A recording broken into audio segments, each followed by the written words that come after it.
안녕하세요, 글로벌토스 원선홍입니다. 오늘은 용인 AMG 스피드웨이에 좀 나와 있는데요. 바로 뒤쪽에 보시는 메르세데스 AMG GT 63S 포매틱 차량을 좀 시승을 해보기 위해서 이곳 용인 AMG 스피드웨이에 나와 있습니다.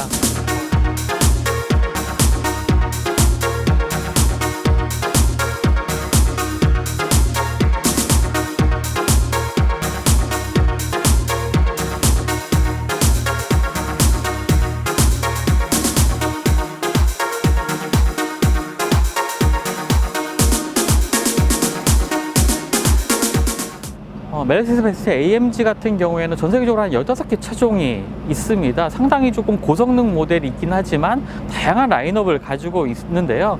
그 중에서도 이 4도어 쿠페 모델로서 운전자가 원할 때는 언제든지 고성능 주행을 즐기다가 또 4인 가족이라든지 5인이 탑승을 해서 쾌적하게 또 장거리 주행도 즐길 수 있는 이런 GT 차량으로서 바로 뒤에 보시는 AMG GT 63S 모델이 상당히 많은 분들의 좀 관심을 받고 있는 차량입니다. 국내 시장에는 43과 63 이제 엔진 다른 두 개의 엔진을 가지고 있는 이 모델이 국내에 소개가 됐는데요. 그럼 지금부터 시승을 통해서 한번 어떤 차이점이 있고 또 어떤 주행 성능 보여주고 있는지 또 어떤 기능들 가지고 있는지 한번 살펴보도록 하겠습니다. 네, 지금 AMG 스피드웨이에 있는 서킷에서 지금 메르세데스 벤츠 S63S 포매틱 플러스 차량을 지금 시승을 하고 있습니다. 상당히 좀 많은 수의 차량들이 좀 준비가 돼서요. 좀 시승을 했는데, 사실 서킷을 이렇게 오래 달리지 못했습니다. 한 2바퀴 정도, 이 정도만 좀 주행을 해서 좀 아쉽긴 하지만, AMG GT S63S 포매틱 플러스, 참 차량 이름도 길죠. 차량에 대해서 한번 좀 살펴보도록 하겠습니다. 일단 디자인 같은 경우에는요, 메르세데스 벤츠 AMG의 좀 특유의 좀 디자인이라고 할 수 있는 이 세로 그릴이 적용됐다는 점입니다. 판 아메리칸 그릴이라고 부리는 이러한 독특한 형태의 이 세로 그릴 디자인인데요. 이것들이 사실 앞으로 그 모든 AMG 차량에 적용될 그러한 디자인입니다. 이 S63뿐만 아니라 이제 43 모델이 좀 같이 좀 출시가 됐죠. 차량 엔진도 차이가 있지만 디자인에서도 일부 좀 차이가 있습니다. 이 하단에 보면은 이 헤드램프 하단에 이 에어 인테이크 부분의 디자인이 좀 차이가 있고요. 특히 이 63S 같은 경우에 에어 인테이크 하단에 이 셔터 그릴이 있습니다. 보통 이제 메르세데스 벤츠의 좀 프리미엄 세단 같은 경우에 이렇게 셔터가 있는 이런 그릴이 장착된 것도 볼 수 있는데, 이런 거 같은 경우에는 이제 공기의 흐름을 좀 더 원활하게 만들어서 셔터를 닫아서 이 흐름을 원활하게 만들거나 아니면 냉각 효율을 더 상향시켜야 될 때는 이 셔터가 열리는 이러한 동작이 주행 중에 수시로 반복이 되면서 효율성이라든지 동력 성능을 좀 더 높이는 그러한 모습도 보여주고 있고요. 지금 휠 같은 경우에는 21인치 휠이 적용이 되어 있습니다. 43 모델 같은 경우는 20인치 휠이 기본으로 적용이 되어 있고요. 63 모델 같은 경우에는 21인치 휠이 기본 적용이 됩니다. AMG 전용의 이 브레이크 캘리퍼가 적용이 돼서 아주 브레이크 성능 또한 확실하다는 점, 그런 것들이 좀 AMG 모델다운 특징을 보여주고 있고요. 또 차량의 뒷모습을 한번 살펴보면요, 여기도 또 43 모델과 좀 차이가 있는 부분이 있습니다. 바로 이 배기구 디자인인데요. 그 43 모델 같은 경우에 이 원형의 배기구 디자인 4개의 이 원형의 배기구를 보여주고 있는데, 63 같은 경우에는 이렇게 조금 사각 형태의 배기구, 이 뒷모습을 통해서 43과 63의 차이점 알 수가 있겠고요. 지금 이 차량 같은 경우에는 옆에 차량이 지금 리어 스포일러가 좀 올라와 있는데요. 이렇게 스포일러가 주행 상황에 따라서 이렇게 올라와 있는 것을 볼 수가 있습니다. 사실 이 리어 스포일러 같은 경우에는요, 단순하게 이제 다운포스만 만드는 것이 아니라 또 급제동을 할 때 오히려 그 에어브레이크의 역할을 하는 이러한 역할도 같이 하고 있는 것이 다른 제조사들의 리어 스포일러 기능과 조금 차이가 있다라고 볼 수가 있겠습니다. 그리고 이 트렁크를 한번 조금 살짝 볼까요?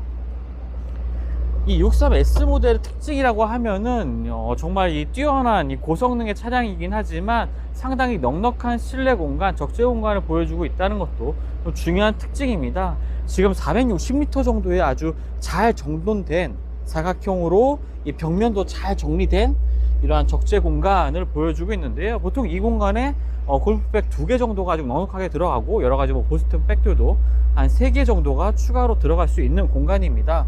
또 하부에는 이렇게 간단한 짐을 또 수납할 수 있는 공간도 확보하고 있고요. 또 이렇게 밴드 같은 것이 있어서 물건을 이렇게 고정하기도 좋습니다. 거기다 이 시트 같은 경우에 2열 시트 같은 경우에 4대 2대 4로 좀 분할해서 접히는 형태거든요. 그렇다 보니까 이렇게 시트를 또 접어서 상당히 좀 넓은 적재 공간, 1500리터 가까운 이 적재 공간도 확보할 수가 있고, 시트의 형태에 따라서 이 짐을 넣는데 편의성도 상당히 좀 좋아질 것 같습니다. 시트는 이렇게 원터치로 작동이 되고요. 일반 세단과 다르게 지금 보시면 아시겠지만 이 글라스와 이제 도어가 같이 연결이 되어 있는 이러한 형태입니다. 그래서 좀 더 넓은 적재 공간을 만들 수 있었던 요인이지 않나 이렇게 되고요, 생각이 되고요. 또 도어를 보면은 사실 이 위쪽에 이제 크롬이 이렇게 크롬 라인이 좀 들어가 있는 부분이 있긴 한데, 실제로 문을 열어보면 이렇게 도어가 프레임리스 도어로 좀 되어 있습니다. 이런 부분이 있죠. 그리고 엔진 같은 경우에 V8 바이터보 포매틱 플러스 이 V8 엔진이 탑재가 되는 이 엔진룸을 볼 수가 있는데요. 사실 이 V8 엔진 같은 경우에 최고 출력 639마력의 최대 토크는 91.7의 아주 강력한 성능을 발휘하는 그러한 엔진을 탑재하고 있습니다. AMG를 통해서 모든 엔진이 이제 수 제작된 그러한 엔진이 또 탑재가 되고 있는데요. 43 모델 같은 경우는 일반적인 367마력의 엔진이 탑재가 됩니다.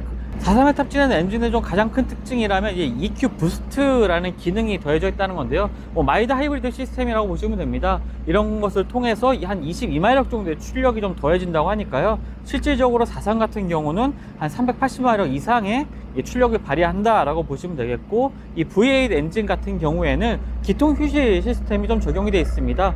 이 기통 휴지 시스템이라는 것은 이제 일반적으로 이제 고속 주행을 할 때는 살기통을 모두 다 사용을 하지만, 이제 엔진 효율을 조금 더 높이는 일반적인 크루징 상황에서는 기통을 4개를 휴지를 시키면서 엔진 효율성을 높이는 그러한 기능이라고 보시면 되겠고요. 그리고 AMG 장인들이 하나하나 정말 한 땀 한 땀 정성을 들여서 만드는 이 V8 엔진 같은 경우에는 이 엔진의 그 가격만 해도 한 1억 3천 가까운 가격이 든다고 합니다. 차값의 그 63S 같은 경우에 차량 가격이 2억 4,500만 원이거든요. 거의 차량 가격의 절반이 이 엔진의 가격이다 라고 봐도 좋을 만큼 상당히 고가의 아주 고성능의 엔진이 탑재되고 있는데요. 이런 것들이 63과 43 모델의 아주 큰 차이점이라고 볼 수 있겠습니다. 한번 실내도 한번 볼까요? 네, 실내 같은 경우에는 기본적으로 이 센터 콘솔 부분의 디자인 같은 경우에 V8 엔진을 좀 형상화한 모델이라고 합니다. 보시면 아시겠지만 이 기어 노브를 중심으로 해서 8개의 이렇게 작은 디스플레이 창들이 있는 것을 확인을 할 수가 있는데요. 이런 것들이 8기통 엔진을 좀 형상화한 모습이라고 하고요. 계기판을 보면은 이제 12.3인치의 디스플레이가 2개가 위치해 있는 걸 볼 수가 있습니다. 다양한 주행 관련 정보들이 AMG S 고성능 모델답게 G포스를 표시하는 부분이라든지 차량의 각 바퀴에 전해지는 이 구동력 같은 것을 체크해주는 정보들이 다양하게 표시가 되고 있고, 또 고화질의 디스플레이를 통해서 이런 것들을 확인을 할 수가 있고요. 스티어링 휠 같은 경우에는 메세 벤츠의 상위 트림에서 볼 수 있었던 이 터치 방식의 이런 다이얼들, 그리고 이 버튼들이 있는 걸 볼 수가 있는데요. 이것을 통해서 굳이 이제 센터 콘솔로 손을 옮기지 않아도 운전을 하면서 이 엄지손가락만으로 이 다양한 기능들을 해제하고 설정할 수가 있습니다. 이 하단의 드라이브 모드 변경 같은 경우에도 작은 이렇게 터치 방식의 다이얼이 붙어 있는 것을 볼 수가 있는데요. 이 또한 이제 작은 디스플레이 창을 통해서 이 정보를 알려주는 부분이 상당히 좀 전체적으로 이 첨단의 느낌을 보여주고 있습니다. 외관 같은 경우에 상당히 좀 강인한 인상의 거친 이미지의 이런 AMG 모델을 보여줬다면, 실내 같은 경우에 상당히 조금 세련되고 미래지향적인 모습을 보여주는 것도 이 S63 모델의 가장 큰 특징이라고 할 수 있겠죠. 또 가장 중요한 것이라면 이제 아무래도 2열 공간이겠습니다. 정말 고성능의 차량이긴 하지만 4인이 이동하는데 전혀 불편함이 없는 이러한 2열 공간도 보여주고 있는데요. 43 모델 같은 경우에는 시트가 5개로 구성이 되어 있습니다. 그러니까 5명이 탑승할 수가 있는 구조고요. 63 같은 경우에는 이렇게 가운데 2열 같은 경우에 이 컵홀더라든지 디스플레이 창 같은 암레스트 같은 것이 위치를 하면서 이제 4인이 탑승할 수 있는 시트 구조라는 것이 가장 큰 차이점이라고 볼 수가 있겠습니다. 아쉽게도 2렉 정도의 좀 짧은 서킷 시승, 시승이라기보다는 좀 체험에 가까웠겠네요. 그렇긴 했지만요. AMG GT63S의 이 강렬함을 느껴보기에 충분한 시간이지 않았나 하는 생각이 좀 들었습니다. 92.7의 강력한 토크를 바탕으로 해서요. 저속 영역에서는 강력한 가속 성능, 그리고 여기에 날카로운 엔진 반응, 거기다가 최고 속도까지 망설임은 1도 없이 이렇게 팽창해 나가는 이 출력 정말 짜릿했습니다. 여기에 9단 변속기가 엔진의 출력을 남김없이 이제 트랙션으로 연결해주는 느낌도 정말 좋았는데요. 사실 AMG GT63S 같은 경우는 CLS의 플랫폼을 기반으로 해서 개발된 차량입니다. 그렇다면 AMG CLS GT S63 이런 이름으로 좀 불려져야 되지 않나 라도 좀 생각을 해볼 수가 있겠는데요. 하지만 AMG 모델의 경우에는 이제 알루미늄 하이브리드 프레임이 적용이 되어 있습니다. 양산 모델과는 조금 차이점이라고 볼 수 있겠는데요. 알루미늄과 강철이 혼합된 형태의 새로운 프레임이 좀 적용이 돼서 더 가볍고 강성이 높은 구조를 좀 가지고 있습니다. 이런 부분 때문에 CLS와는 차원이 다른 성능을 발휘하게 되는 건데요. CLS 기반인 만큼 분명히 이제 차가 작은 건 아닙니다. 4도어 쿠페 모델인 만큼 좀 2열도 넉넉하고 그만큼 차의 길이도 길고 무게도 2톤 가까이 나가는 이런 큰 차량이긴 한데요. 그런데 서킷을 주행해보면 차량의 무게나 크기를 전혀 가늠할 수 없을 만큼 정말 차가 가볍게 움직이는 것을 느낄 수가 있습니다. 또 코너링도 상당히 민첩해서요. 차의 크기가 또 작게 느껴지기도 했기 때문인 것 같은데요. 자연스럽게 이제 서킷의 라인을 타고 막강한 힘을 이제 노면에 전달하면서 나아가는 느낌 정말 짜릿했습니다. 4개의 도어를 가져도 역시 AMG는 AMG다 라는 생각이 들게 하는 서킷 시승이었습니다. 네, 지금까지 AMG GT63S 그리고 43까지 좀 가볍게 살펴봤습니다. 사실 조금 오랜 시간 서킷 주행하고 또 온로드 주행도 했으면 좋겠지만 이 행사 여건상 좀 그러지 못했는데요. 다음 기회에 좀 더 롱텀 시승기를 좀 한번 소개해 드리도록 하겠고요. 일단은 이 차량 같은 경우에 서킷에서 정말 짜릿한 주행 성능 체험해 볼 수 있었지만 사실 일반 도로에서 4명이 안락하게 이제 장거리 주행도 가능하고 또 넓은 적재 공간을 통해서 짐도 다양하게 좀 많이 실을 수 있다는 점 이 가장 큰 장점이지 않나 이렇게 생각이 됩니다. 이렇게 4인이 탑승 가능한 이렇게 세단, 쿠페 모델을 기반으로 한 AMG 모델을 출시를 하면서 AMG 라인업을 상당히 좀 풍성하게 이제 늘려가고 있습니다. 이런 고성능 프리미엄 모델들의 라인업을 늘려가면서 좀 더 다양한 고객의 선택지를 만드는 것, 그것이 또 메르스 벤츠가 또 오랫동안 추구해왔던 장기이기도 하고요. 또 이렇게 직접 서킷에서 체험을 해보면서 AMG만의 퍼포먼스, 고성능을 좀 몸소 느껴볼 수 있는 그러한 행사였던 것 같습니다. 말씀드렸던 것처럼 다음 기회에 좀 더 긴 시승 시간을 통해서 자세한 내용 소개를 해드리도록 하겠습니다. 지금까지 글로벌 오토뉴스 원선웅이었습니다. 감사합니다.